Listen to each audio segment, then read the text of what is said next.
నేను ఈ సందర్భంగా చెప్పదలుచుకున్నా. నిన్నమని ఆయన అన్నాడు కేసీఆర్ గారు, నేను కొడితే గట్టి కొడతా అని. నేమన్నా చెప్పిన, అయ్యా ఏందయ్యా కొట్టనికి, అది ఏమన్నా ఫుల్లా ఆఫా గట్టి కొట్టనికి అని అడిగిన.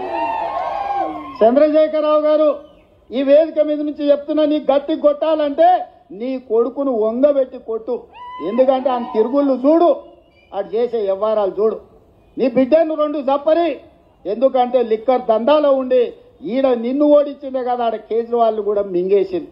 నీ అల్లుడు భూదందాలు చప్పరి, నీ అల్లుని పట్టుకొని 4 గట్టిగా కొట్టు. వాళ్ళను కొడుకుని కొట్టు, అల్లుని కొట్టు, బిడ్డను కొట్టు, సడ్డకుని కొడుకుని కొట్టు, గట్టి కాదు కట్టె తీసుకొని కొట్టు. వీళ్ళు చేసిన దుర్మార్గాలు తెలంగాణ సమాజం చూసింది కాబట్టే నిన్ను గట్టిగా వంగబెట్టి కొట్టింది తెలంగాణ సమాజం అని చెప్పిన చంద్రశేఖరరావుకు ఆయనకు చెప్తున్నా. ఇక ఆయన ఊరిస్తున్నాడు, ఇక నేను వస్తున్నా బయటకి అని.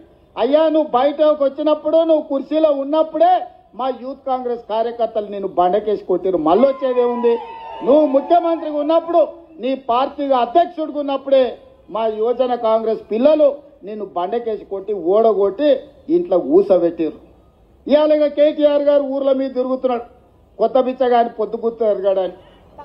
10 ఏళ్ళ అధికారంలో ఉన్నాడు, డబుల్ బెడ్రూమ్ ఇల్లు ఇస్తాను ఇయ్యలే, ఇంటికో ఉద్యోగం ఇస్తాను ఇయ్యలే, దళితులకు 3 ఎకరాల భూమి ఇస్తాను ఇయ్యలే, డబుల్ బెడ్రూమ్ ఇల్లు ఇయ్యలే. ఇట్లా చెప్పుకుంటా పోతే 100 హామీలు ఉన్నాయి. 10 ఏళ్ళు అమలు చేయలేదు. 7 లక్షల కోట్ల రూపాయలు అప్పు తెచ్చాడు. 10 నెలలు కూడా కాలేదు, అప్పుడే బిచ్చగాని తిరగా గంగిరెద్దులో తిరగా సంక్రాంతి పూట గంగిరెద్దుల్లో వచ్చినట్టు ఊరు తిరుగుతున్నాడు. ఈ ప్రభుత్వం ఏం చేయలేదని. ఈ ప్రభుత్వం 5 ఏళ్ల కోసం ఎన్నికైంది.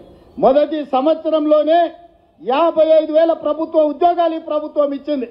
మొదటి సంవత్సరంలోనే 25,50,000 మంది రైతులకు 21,000 కోట్ల రూపాయల రైతు రుణమాఫీ చేసింది. నువ్వు ఎగ్గొట్టిపోయిన రైతు బంధు 7,625 కోట్ల రూపాయలు నేను వచ్చినాక రైతు బంధు మొదటి విడత వేసిన. ఇవాళ 10,000 కోట్ల రూపాయలు రైతు భరోసా 2వ విడతలు వేసిన. ఆడబిడ్డలకు బస్సు ఉచిత ప్రయాణం అన్నం ప్రతి నెల 400 కోట్లు, దాదాపుగా ఈ సంవత్సరంలో 4,000 కోట్లు ఆర్టీసీ కార్పొరేషన్ కు చెల్లించి 120 కోట్ల మంది ఆడబిడ్డలు ఆర్టీసీ బస్సుల్లో ఉచితంగా ప్రయాణం చేసింది. ఇస్తా అన్న 500 రూపాయల సిలిండర్ ఇచ్చినాం, 500 రూపాయల బోనస్ ఇచ్చినాం. రాజీవ్ ఆరోగ్యశ్రీ 10 లక్షల రూపాయలు ఇచ్చినాం. ఇవాళ పేదవాడికి ప్రతి ఒక్కడికి రేషన్ కార్డు ఇస్తున్నాం, పేదవాడికి ఇందిరమ్మ ఇల్లు ఇస్తున్నాం. ఇవాళ ప్రతి సంక్షేమ పథకాన్ని ఇవాళ అమలు చేస్తున్నాం. ఇదే కాదు, 1931 తెల్ల దొరలు పాలించినప్పుడు కులగణన జరిగింది. దాదాపుగా 95 ఏళ్ల నుంచి స్వతంత్రం వచ్చినాక నరేంద్ర మోడీ 3 సార్లు ప్రధానమంత్రి అయినా బీసీ కులగణన జరగలేదు. ఇవాళ నా రాష్ట్రం తెలంగాణ రాష్ట్రం, కాంగ్రెస్ పార్టీ రాహుల్ గాంధీ నేతృత్వంలో ఈరోజు తెలంగాణ రాష్ట్రంలో కులగణన చేసిన ప్రభుత్వం ఈ దేశంలోని ఏకైక ప్రభుత్వం, లెక్కలు తేల్చిన ప్రభుత్వం కాంగ్రెస్ ప్రభుత్వం.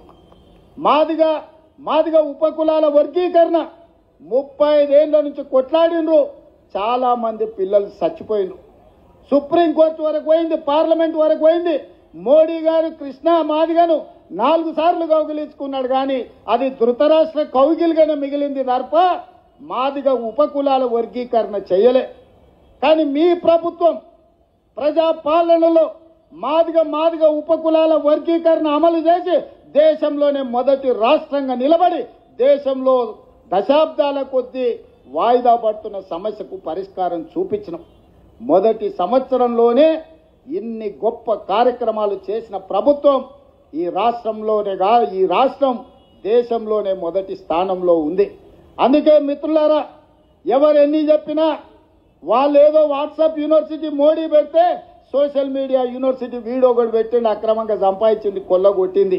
వాటిని పెట్టి అబద్ధాలు ప్రచారం చేయాలనుకుంటారు. ఛానల్స్ ఉన్నప్పుడే మీరు ఏం చేయలేదు, పేపర్లు పెట్టుకున్నారు, టీ న్యూస్ పెట్టుకున్నారు, నమస్తే తెలంగాణలో గుమాస్తా తెలంగాణ పెట్టుకున్నారు. ఏమైందా?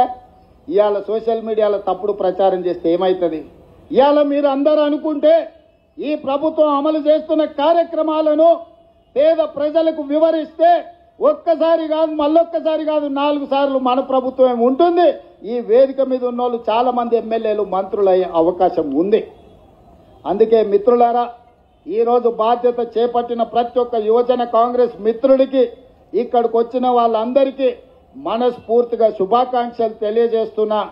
మీతో పాటు నేను సిద్ధం. అవసరం అనుకుంటే మోడీ మీద యుద్ధం ప్రకటిద్దాం. కేంద్రం నుంచి రావాల్సిన నిధులు, కేంద్రం నుంచి రావాల్సిన మంజూరీలు రాలేదు. మనం మెట్రో రైలును ఎక్కడ పెట్టిండు, మన రీజనల్ రింగ్ రోడ్ ఎక్కడ పోయింది, ఇవాళ మూసీ రివర్ అభివృద్ధి కోసం